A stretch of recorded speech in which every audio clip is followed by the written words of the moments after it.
Halo, selamat siang para sahabat kelompok pencapir, kelompok pendengar, pembaca, pemirsa. Hari ini kami berada di Sanggar Maus Tradisi bersama sang empunya Dr. Ari Sujito, sosiolog ya. Kalau Pak Amal namanya sosiologi. Pak Amal, Pak Ikhlasul Amal ya. Namanya ini North South Dialogue. Obrolan ngalor ngidul saja sebenarnya. Lor sepur karo kidul sepur gitu ya. Sambil ngomong, ini ada buku yang baru ditulis oleh sahabat kita Ari Sujito. Udah di launching di Madiun kemarin. Dan satu poin yang disampaikan adalah bahwa dekolonisasi 75 tahun yang lalu dan desentralisasi, demokratisasi, reformasi 22 tahun yang lalu itu adalah tonggak politik. Yang itu menjadi poin yang penting.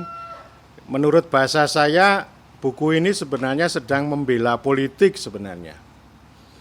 Nah, itulah yang kita diskusikan, karena pada hari ini orang itu berpolitik dengan cara anti politik, malah justru membenci politik gitu.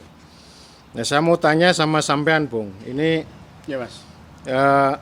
Kenapa politik itu kudu dibela, sementara lebih banyak orang itu malah membenci politik gitu.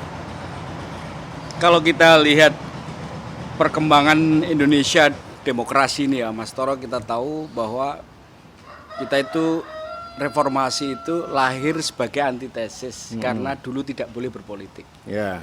Karena sejarah kita itu kan dimanipulasi karena politik dianggap jahat itu.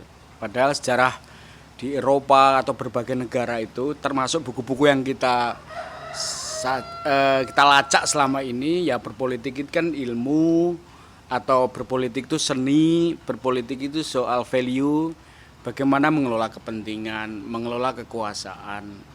Dan itu artinya ada kemuliaan di sana gitu. Ketika politik itu dihancurkan oleh interest yang sifatnya kepentingan kelompok pribadi gitu, akibatnya ya seolah-olah berpolitik itu buruk gitu. Padahal itu sebenarnya kelakuan politisi misalnya gitu. Ya. Nah, praktek masa lalu itu harus menjadi pelajaran buat kita bahwa era demokrasi itu tidak mungkin kita itu menggunakan cara pandang lama yang politik seolah-olah jahat.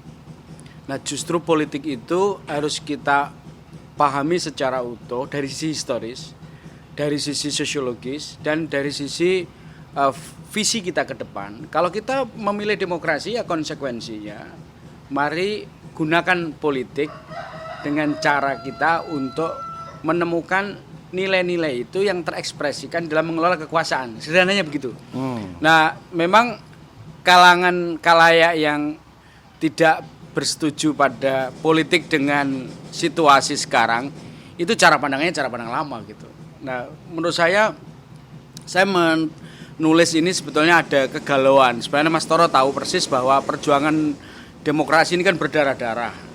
Dan sulit kita bayangkan bahwa kalau berpolitik itu kok dianggap jahat, berpolitik itu dianggap buruk hanya gara-gara ada perilaku politisi gitu, atau perilaku orang memanipulasi politik sendiri, ya kita harus bersuara, harus mengembalikan pada realnya gitu. Karena kita itu apa gunanya para intelektual, akademisi, kemudian para aktivis belajar demokrasi, toh ketika demokrasi sudah mulai tumbuh, berkembang, kok politik malah dipenjarakan begitu.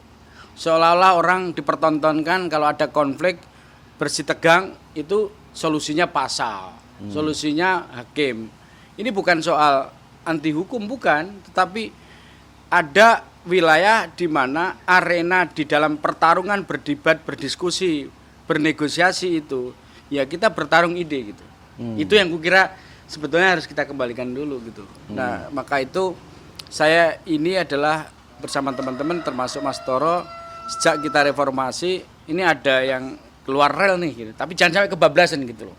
Karena seperti yang Mas Toro juga saya ikuti pikiran-pikiran Mas Toro bahwa debat kita itu nggak pernah usai karena memang tugas para intelektual, tugas akademisi, tugas aktivis itu memberi warna supaya para penafsir yang cenderung distortif dengan kuasa yang mereka miliki itu tidak merusak rakyat, karena sesungguhnya masyarakat itu sedang menikmati berpolitiknya. Gitu. Jangan-jangan ini orang Indonesia, masyarakat Indonesia ini tidak mendambakan demokrasi, jangan-jangan yang diharapkan itu masyarakat teknokrasi, jangan-jangan, atau demokrasi yang teknokratis, jangan-jangan. Kalau kita lihat dari atas begitu, Mas. Kalau kita lihat atas, karena perbincangan orang para teknokrat bertemu para ilmuwan atau para konsultan yang seringnya di kampus-kampus itu mesti begitu gitu. Tapi coba kalau kita ngobrol di warung, ngobrol di komunitas gitu, mereka punya kebutuhan dan keinginan untuk punya keluasaan di dalam menafsir partai politik. Nah, masalahnya kan begini nih, kontestasi atas informasi yang berkembang itu yang diserap rakyat apa? Kalau sehari-hari di televisi itu diberitakan hanya sekedar pidato, ya mereka yang nakut-nakuti politik, ya rakyat jadi takut gitu. Tapi di grassroots itu mereka punya keluasaan soal itu. Ya kita tahu di desa lah paling contoh gitu. Ngobrol di warung di sawah-sawah itu ya ngomong pupuk, ngomong itu mereka luwes sekali gitu. Tapi ketika isu ini direpresentasikan ke publik, para teknokrat itu yang monopoli.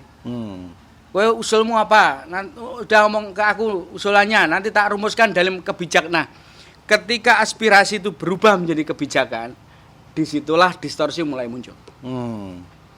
Ya sebenarnya berarti petani itu menganggap politik itu yang konkret ya, ya pupuk, ya air, ya air dan bibit, sebagainya gitu. Sementara orang-orang kelas menengah kota itu yang dibayangkan politik itu adalah pertarungan kekuasaan, kursi atau ya, bagi-bagi proyek gitu. Jadi ada kesenjangan gitu ya. Ya itu yang saya sebut ketika politik itu dicerabut dari akarnya, yakni rakyat. Demokrasi, ketika politik itu mengisi demokrasi, ya itu sebetulnya politik itu harus diendapkan di rakyat. Tapi ketika rakyat itu dicabut dari politik, demokrasi itu hilang. Karena diskursus itu akan dimonopoli oleh elit, Pak Toro. Itu yang persahabatan antara teknokrat ya yang begitu kencang dengan pemilik modal, maka itulah politik. Itu distorsinya ke sana. Maka sudah saatnya kita itu lebih banyak mendengarkan diskurs di bawah. Karena sungguhnya nadi demokrasi itu di bawah. Ya. Atau karena basis memahami basis kepentingan politiknya berbeda, sehingga ini lalu jadi ada kontestasi, yang satu basisnya modal, yang satu pengetahuan, lalu yang satu adalah kebutuhan hidup, kepentingan hidup sehari-hari kan gitu. Nah, dalam kondisi ini lalu pemerintah dari tahun ke tahun, dari generasi ke generasi itu kira-kira menurut sampean apa titik lemahnya gitu. Kan biasa kalau ini kepentingannya A, yang sana kepentingannya B, yang rakyat kepentingannya pupuk, kepentingannya air, yang sini beda, kan nggak nyambung ini. Lalu pemerintah itu kan connecting sebenarnya kan gitu. Titik lemahnya di mana itu? Saya kira yang paling penting untuk menjadi perhatian kita adalah kegagalan para pengelola kekuasaan, para birokrat, teknokrat, policy hukum dan sebagainya itu menangkap substansi dari kebutuhan dan keinginan rakyat itu sendiri. Bagaimana menghubungkan pupuk dengan urusan pemilu? Bagaimana menghubungkan urusan makan itu dengan sidang-sidang DPR MPR itu?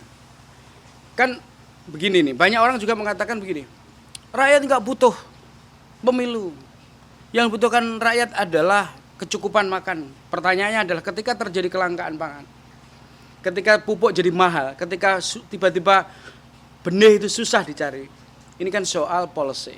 Nah, saya tadi katakan Mas Toro, the real problem itu rakyat terasakan, tapi ketika berubah menjadi policy karena gap tadi, maka saya katakan inilah kekeliruan para pemegang kekuasaan dari zaman ke zaman menangkap pesan penting dari rakyat itu apa. Maka itu sekarang katakan misalnya ya wong iku kudu getih, wong kudu ngrasake. Marhen, nek kowe pengen ngerti wong miskin ya takonono orang-orang sesungguhnya yang miskin, bukan angka kemiskinan. Ya. Jadi kalau mau membuat policy soal menangani kemiskinan, bukan angka kemiskinannya berapa gitu loh. Tanyalah orang miskin itu apa gitu loh. Ya itu namanya governing by number gitu ya. Pemerintah dengan angka ya.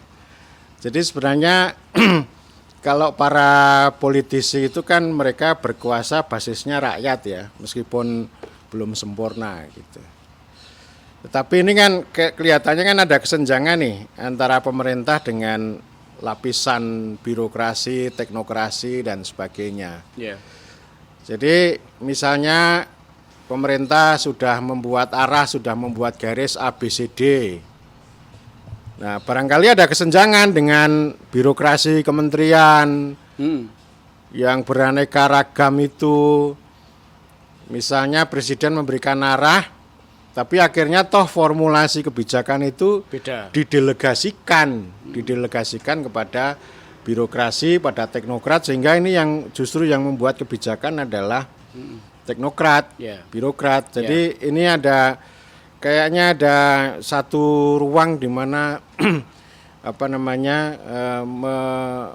arah politik ini belum begitu kuat, belum begitu tajam untuk bisa menembus gurita birokrasi dan teknokrasi itu. Saya ingat yang sering Anda katakan Mas Toro itu, kita itu mau membuat sesuatu dengan tujuan keadilan, ketertiban, kepastian, tapi segala hal selalu diatur.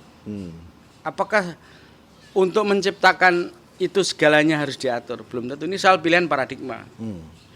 Kalau mengelola masyarakat itu segalanya harus diatur, pertanyaannya kan apakah masyarakat nggak punya logika dalam mengatur dirinya? Misalnya, kita itu selalu kekurangan pangan. Sawah di Indonesia itu banyak padi, tapi kenapa kita udah kurang? Itu ketika padi orang bercocok tanam berubah menjadi policy pangan, itu menjadi masalah gitu. Itu artinya apa? Sumber masalahnya ini soal kegagalan atau ketidakmampuan para policy maker itu dalam menangkap itu dan memformulasikan pada policy itu. Ini kritik otokritik buat mereka para teknokrat itu yang berguru pada perguruan tinggi yang mempelajari tentang bagaimana membuat policy. Membuat policy kok sama dengan membuat peraturan kan yang terjadi. Iya nggak Mas? Iya. Kan bijak loh, harusnya kan bijak kan ngerti sesungguhnya. Nah itu kan wisdom sama policy. Nah itu yang saya selalu ingat dan sampaikan ke publik itu sebenarnya menurut saya literasi untuk mengingatkan. Tapi yang menangkap itu adalah publik. Policy maker sendiri nggak membuat itu. Yang seringkali itu regulator, ya, bukan policy maker. Dia membuat aturan bukan buat policy loh Mas. Nah, ini yang saya kira poin kita yang perlu kita bicarakan Mas, bahwa kalau demokrasi itu ditandai oleh kecenderungan produksi dan reproduksi peraturan yang sesungguhnya dia telah mendepolitisasi ya. Karena demokrasi itu berisi politik, tapi ketika peraturan mendepolitisasi, maka yang terjadi bukan keadilan, lalu persamaan dan sebagainya.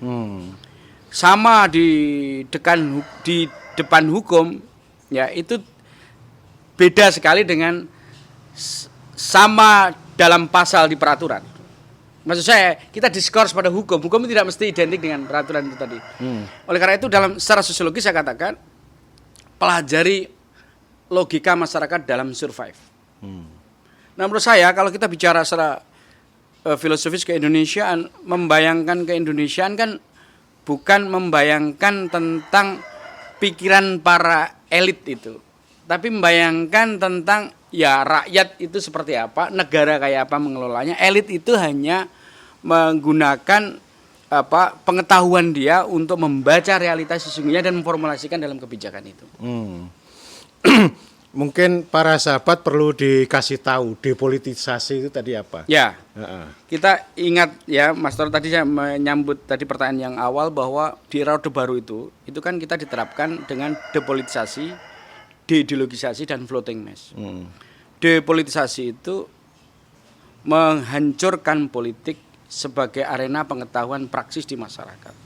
Politik dimonopoli oleh elit pada akhirnya. Karena dia memanipulasi atas sejarah masa lalu. Itu depolitisasi.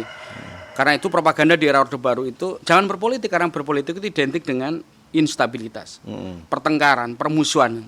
Itu dianggap gara-gara politik. Itu kan manipulasi awal. Kemudian deideologisasi. Orang tidak boleh berideologi. Ideologi itu apa sih sesungguhnya? Kan value-value yang diyakini oleh masyarakat di dalam logika dia untuk bisa survive dalam kehidupan dia gitu. Karena itu ideologi itu nggak mati gitu. Nah, menjadi mati ketika deideologisasi itu, nggak usah berideologi. Nah, itu saya ingat betul debat tentang Pancasila itu kan lahir dari abstraksi sekian banyak pengetahuan gitu. Yeah. Nah, floating mass, orang nggak boleh berasosiasi, ya nggak boleh suara mengambang. Kalau mengambang itu gampang kentir, Pak Toro. Itu jenengan tahu.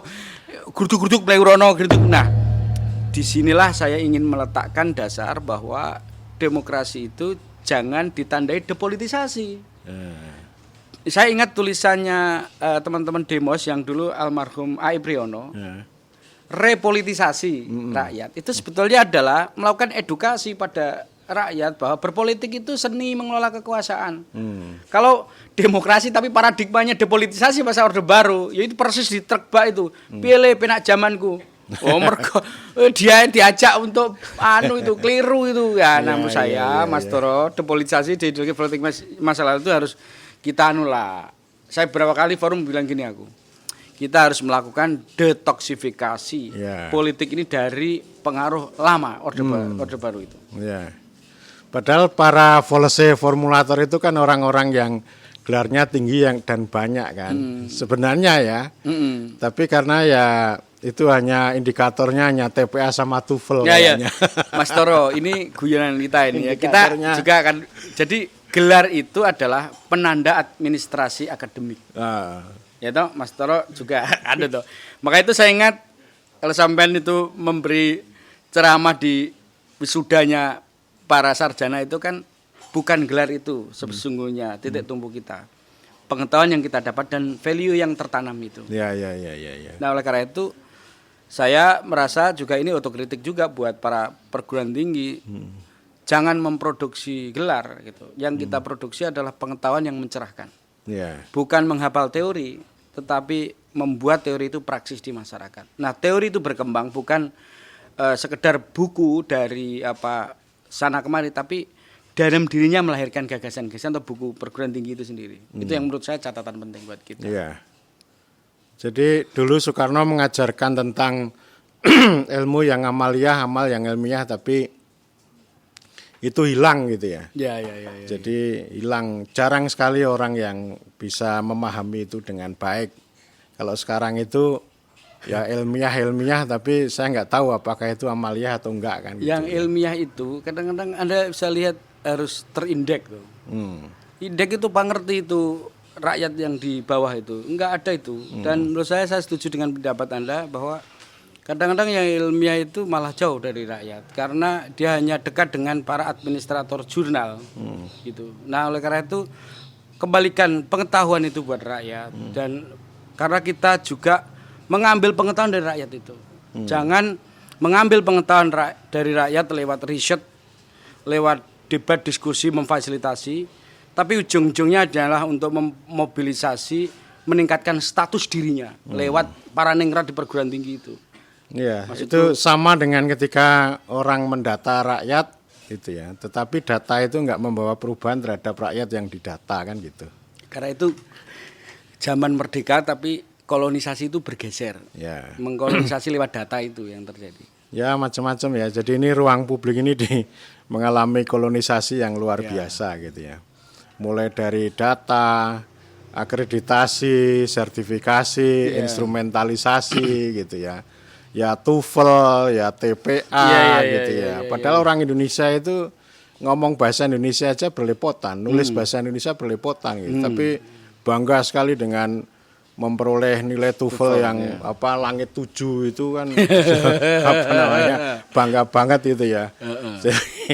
Ini saya nggak tahu ini kita harus ngisi ruang-ruang publik termasuk ini Bung money politics itu. Kalau rakyat itu kan baik-baik saja yang ribut dengan money politics itu sebenarnya siapa sih? Gitu.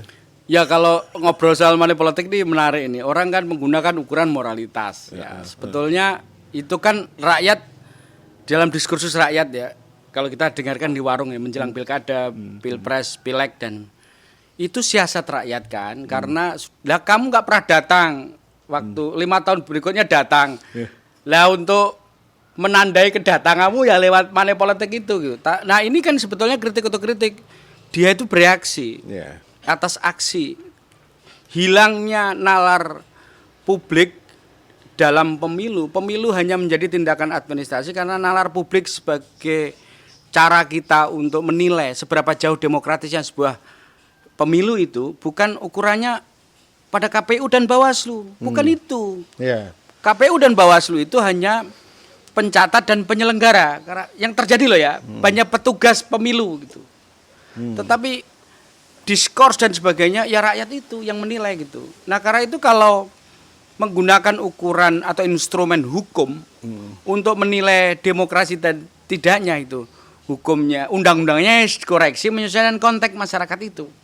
Maka itu kalau mau menghilangkan money politik misalnya dalam kacamata ini ya misalnya, ya perbaiki partai politiknya, ya dan jangan menilai rakyatnya dari sisi moralitas itu saya nggak setuju.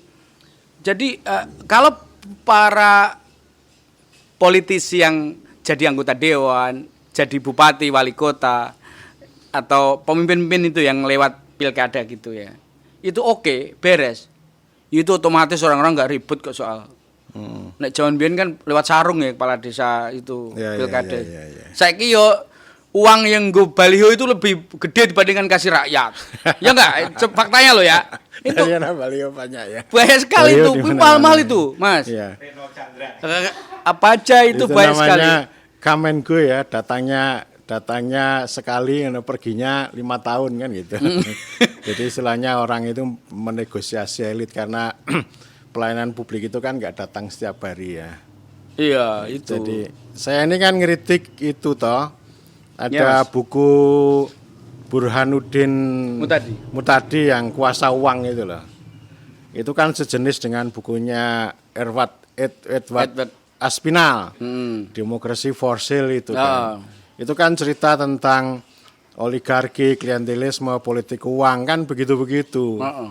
Jadi ya kalau saya sih orang nggak usah neliti pun udah tahu itu kan. Iya. Itu kan udah ya begitu itu nggak usah diteliti pun udah tahu lah. Jadi sebenarnya ini apa ini yang mau banyak Pak Toro, banyak ilmuwan itu mengangkat hal-hal yang publik udah tahu. Ilmuwan yang hebat itu kan saya nggak tahu, saya belum tentu menjadi ilmuwan hebat, tapi ilmuwan yang hebat itu kan orang yang bisa mengangkat realitas dan memberi pesan untuk punya makna apa.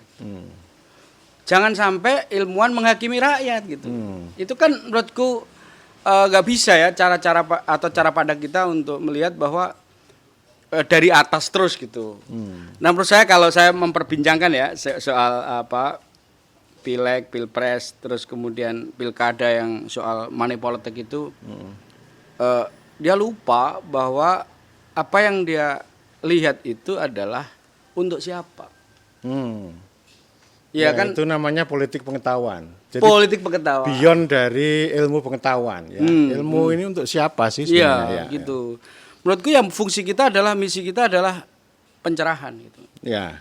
Nah, kalau ada orang bertengkar, satu kuat, satu lemah, kau akan bela siapa? Apakah kau akan membela value yang di luar orang nih? Kan enggak, harus imbang dulu dong. Nah, ketika ngomong money politik gitu, yang lemah itu siapa? Rakyat. Ya. Nah, itu rakyat dulu yang dibela, jangan dihakimi rakyatnya soal money politik. Lewat apa? Lewat edukasi. Lewat mereform cara pandang berpolitik kita, jangan sekedar sok moralis gitu loh. Ini pandangannya begitu, Mas. Ya, itu ilmuwan yang memberitahu yang sudah diketahui namanya. Iya, itu. Jadi kalau saya malah justru melihat secara terbalik, kuasa uang itu ya kuasa keuangan yang Maha Esa itu. Jadi semua orang, semua entitas ini kan diatur dengan rezim keuangan ini kan gitu. Ya. Hal yang menarik. Orang-orang daerah itu kan takut kalau sama rezim keuangan itu, kalau pada waktu penganggaran itu mereka takut pada ancaman, tapi kalau sudah pelaksanaan pengelolaan uang, pelaksanaan uang, mereka takut pada hukuman. Ini dua-duanya ini kan namanya kriminalisasi gitu. Jadi kemanapun uang mengalir selalu diikuti dengan teknokrasi, instrumentalisasi, kriminalisasi gitu. Sehingga ini ada kesenjangan ini antara apa yang disebut uang rakyat. Para pemimpin politik kan bicara uang rakyat. Tetapi para teknokrat kan yang selalu dibicarakan adalah uang negara, sehingga ini nggak nyambung gitu. Betul. Maka itu saya setuju ya kalau kita bicara soal dana desa contoh. Itu kan sebetulnya perjuangannya dana desa itu kan konsekuensi penghargaan rekognisi desa. Terus kemudian desa diberi otoritas kewenangan itu. Tapi ketika rekognisi, otorisasi dan redistribusi dalam bentuk dana desa, nggak ada lagi itu rekognisi dan kewenangan tadi. Ketika bicara dana desa itu administrasi itu hilang itu soal kewenangan dan rekognisi tadi. Padahal ini kan paket ini. Nah itu yang membuat sebetulnya diskusi soal dana desa, Mas Toro tahu waktu kita lama mendiskusikan soal itu, jebakan untuk administrasi berlebihan itu menghilangkan makna dana desa. Ya. Masa maknanya soal kwitansi, soal administrasi pelaporan, bukan itu. Tapi menjadi begitu kan karena menghilangkan rekognisi dan otorisasi tadi. Ya akhirnya jadinya laporan gitu. Jadi bertumbuk-tumbuk perangkat membunuh hakikat. Ini saya nggak tahu ini ya apa ya, mungkin ini orang-orang pinter tapi dungu kan gitu ya. Pintar ini. Pintar itu. Ini orang-orang ini TPA sama TOEFL-nya mesti tinggi. Mesti tinggi ya. Nah, kalau saya kemarin itu tes TOEFL, tes TPA saya kan gagal saya kan gitu kan. Nggak bakat saya kalau ini. Iya. Gitu. Tapi memang Mas, ini harus diingatkan ya kepada publik ya, karena banyak sekali ilmuwan yang sekarang berhuni di kampus itu. Di kampus negeri maupun swasta itu disibukkan urusan-urusan kayak gitu. Sehingga begitu banyak kita itu agenda kebangsaan itu luput. Ya, agenda kerakyatan luput karena argumen-argumen yang dipakai oleh para ilmuwan ini juga siapapun kita bisa alami itu hanya sibuk dengan dirinya sendiri. Ya, itu kan sama dengan rembukan saya dengan Wakil Rektor Abdul Rezaki kan. Kalau dulu itu biasalah anak-anak dari sana, dari Timoho atau dari UIN itu pengen kuliah ke Bulak Sumur, nggak usah pakai prosedur. Langsung aja lah gitu ya. Terus kemudian para intelektual datang ke sana juga sangat bagus lah, artinya menyemai tradisi intelektual. Kalau zaman sekarang ini kan semuanya serba teknis, yang namanya kampus merdeka harus MOU, harus begini, harus begitu. Kakean upacara. Iya, bukannya terlalu lama sehingga ini nggak jadi-jadi juga kan. Kebanyakan gitu. upacara itu tadi loh. Iya. Kebanyakan upacaranya. Iya, itu sama dengan cerita subsidi pupuk sama petani itu. Wah itu prosedur pengadaannya lama berbulan-bulan, petani sedang menunggu pupuknya nggak datang, sudah panen. Nah iya. Gitu loh. Ya itu kehilangan makna. Maka itu perguruan tinggi di Indonesia ini sibuk administrasi, ya. Rakyatnya sudah mencapai capaian yang jauh. Contoh ini, Anda bisa lihat. 8 bulan lalu dunia perguruan tinggi para teknokrat diskusi debat tentang revolusi 4.0. Semua punya optimisme. Wah nanti lengkap, pokok akreditasi nanti digital ini. Sikat pandemi jeblet, tele-tele semua gitu. Artinya apa? Sebetulnya rapuh kita itu. Tapi sekarang tetap saja ada pembela digitalisasi itu. Loh sekarang justru harus digital dong. Kalau kita secara social distancing kan nggak mungkin. Jadi harus pakai digital dong, itu kan kata pembela ini. Kan masih ada juga kan? Ya. Kan masih ada juga yang begitu. Ya itu yang kukira mereka mungkin mencari keuntungan dari sana. Gitu. Nah menurut saya begini Mas Toro, mari berpikir bahwa dunia ini bisa dilipat dalam pengertian teknologi bisa membantu kita untuk mencapai tujuan. Tetapi teknologi adalah instrumen kita. Misalnya Anda memanfaatkan media sosial untuk menyampaikan sesuatu. Diskusi kita kan apa yang disampaikan kan? Pesan apa gitu? mulai dari yang substansi bagus sampai yang hoax itu kan memanfaatkan teknologi. Nah, sama juga policy, Mas. Saya katakan ada policy yang bagus ketika itu lahir dari kemuliaan hati untuk membuat rakyat ini berubah, perbaiki. Tapi ada juga rent seeker yang kebetulan dia adalah bagian dari struktur kekuasaan menjadi tim di dalam proses-proses politik itu, ya dia sebetulnya hanya memanfaatkan saja itu. Nah, di sini yang saya ingin ajak untuk refleksi buat kita semua bahwa mari kita berpikir kritis tapi sekaligus visioner. Soekarno di zamannya saat itu itu udah bicara kemandirian, melawan kolonialisme, ngomong tentang kemandirian. Hari ini Pak Toro kita katakan bahwa beberapa pikiran-pikiran Soekarno juga terwujud. Ternyata Pak, negara maju itu remuk juga gitu. Singapura yang hanya mengandalkan sektor jasa, dia nggak punya sumber daya, itu kolab juga gitu, resesi gitu. Nah, pertanyaannya adalah apa yang kita bisa lakukan, hikmah apa dari krisis ini gitu. Nah, ini sebenarnya harus menjadi tantangan buat para ilmuwan, tidak lagi bicara sekedar ya kita tetap digitalisasi, oke, tapi itu hanya instrumen. Maknanya apa gitu? Maknanya adalah digitalisasi harus mampu membuat orang yang terpinggirkan menjadi ke tengah. Hal yang tidak adil menjadi adil. Kita punya stat yang sama dengan negara maju. Kalau begitu, manfaatkan sumber daya kita itu untuk membawa kemakmuran rakyat. Potong itu rantai rent seeker kita. Misalnya soal pupuk ya, soal pangan. Ya, yang selama ini kita selalu ekspor tapi lupa di dalam sendiri nggak kecukupi. Nah, giliran ekspor nggak bisa, wah kita guncang. Ternyata negara-negara yang lain hanya jadi calo dalam perdagangan aja dia bisa survive. Giliran kena pandemi gitu, COVID, dia nggak bisa ngapa-ngapain gitu. Nah, inilah struktur demografi kita, masyarakat kita yang majemuk. Kalau kita tata ulang ekonomi kita, ya saling ngisi, terus kemudian bertukar gitu, kita bisa cukupi itu Pak soal pangan. Dan sekali lagi ini momen buat kita untuk merefleksikan ulang apa yang salah. Saya kembali pada soal politik. Politik kebijakan kita harus koreksi.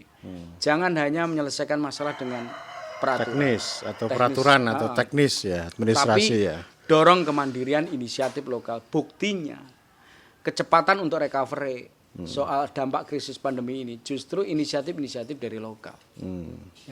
Bagaimana membuat orang supaya disiplin pada dirinya soal kesehatan. Nggak perlu memperbanyak peraturan. Bangun kepentingan dan value bareng. Sehat ini kebutuhan bareng gitu. Nah, yang kayak gini-gini Mas, ini kan perubahan cara pandang kan. Itu politik Pak. Ya. Ya memang kalau saya kan pernah diskusi sama Bang Yando dan teman-teman kan. Ini kan pintu reformasi nih dari istana, Senayan, daerah, desa kan gitu. Jadi ada banyak ruang-ruang politik yang bisa mendorong reformasi.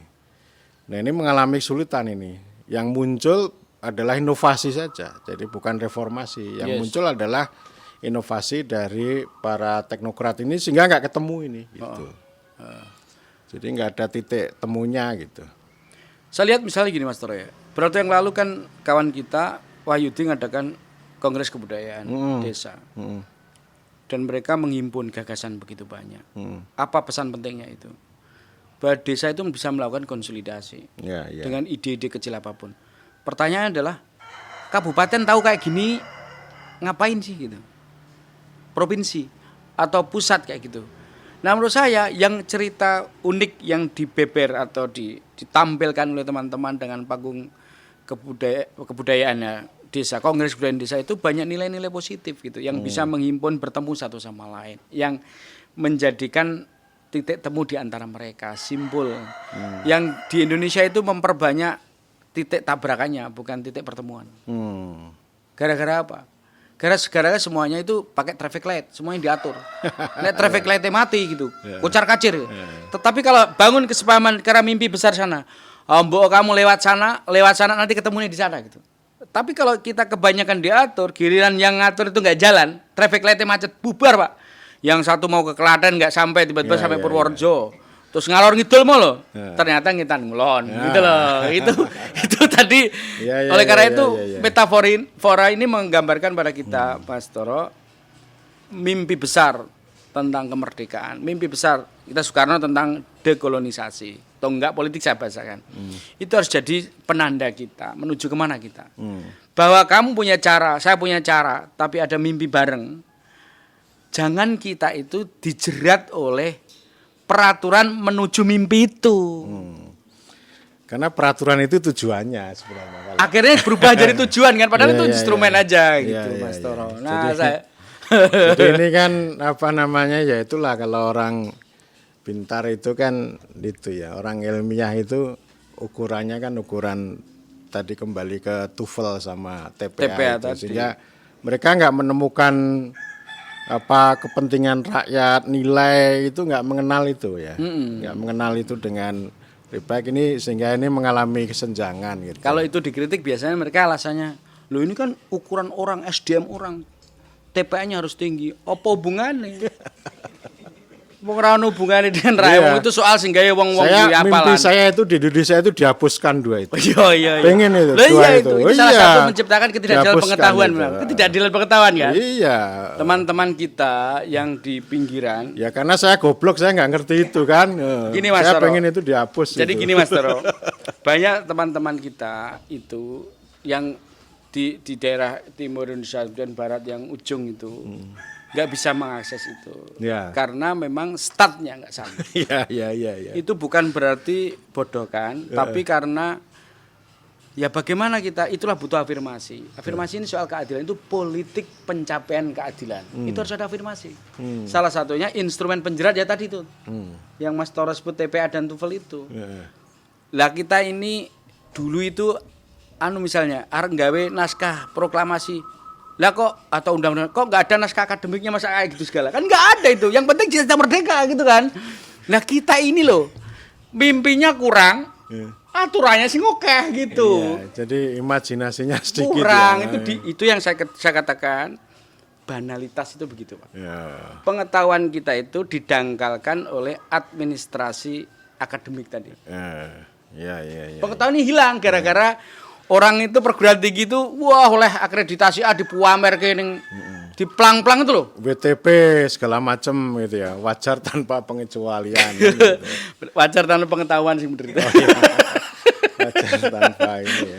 Nah, ya saya kira ini refleksi buat kita semua bahwa PR kita masih banyak. Kalau 75 tahun Indonesia merdeka, capaian mimpi besar dari the founding fathers itu ya kemerdekaan itu harus ditandai oleh masyarakat yang memiliki otonomi dia di dalam bersikap, tidak ada diskriminasi sekecil apapun. Ya, lah aku itu pengen sekolah, neng kampus apik, wis gak duwe duit ya gak disubsidi. TPA TOEFL ya gak ada afirmasi, gitulah yang harus ada. Terus belum lagi nanti saya nggak punya uang untuk kos, kok nggak ada asrama, gitu loh. Yeah. Nah, kalau hambatan struktural ini tidak diurek, kok menambah masalah lagi.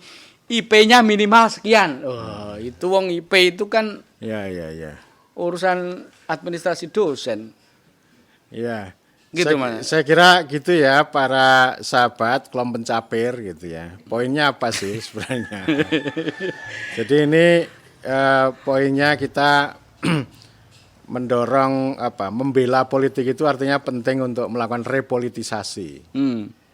Repolitisasi di banyak ruang ya.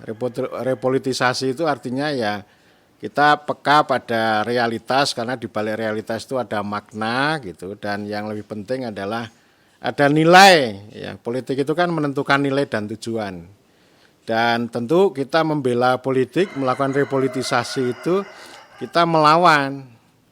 Kita menantang melawan apa yang dilawan. Tadi ada order, stabilitas, stabilitas orang, efisiensi, efektivitas, dan yang ketiga adalah semuanya serba peraturan gitu ya.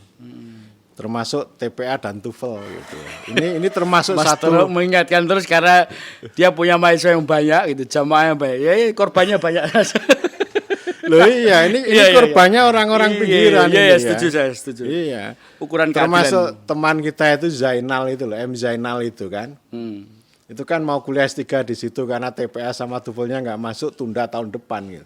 Jadi harus memperbaiki ini dulu kan gitu kan. Iya. Temannya Mahmud itu loh, Zainal itu Oh, loh. iya.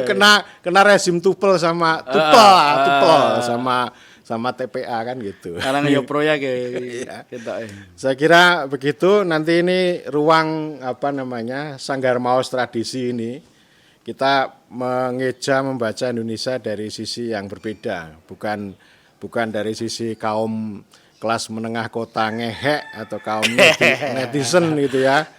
Netizen itu kan komunalisme baru. Netizen itu kerumunan. Jadi dia bukan citizenship, tapi kerumunan. Itu kan lalu arenanya apa ya, media sosial itu.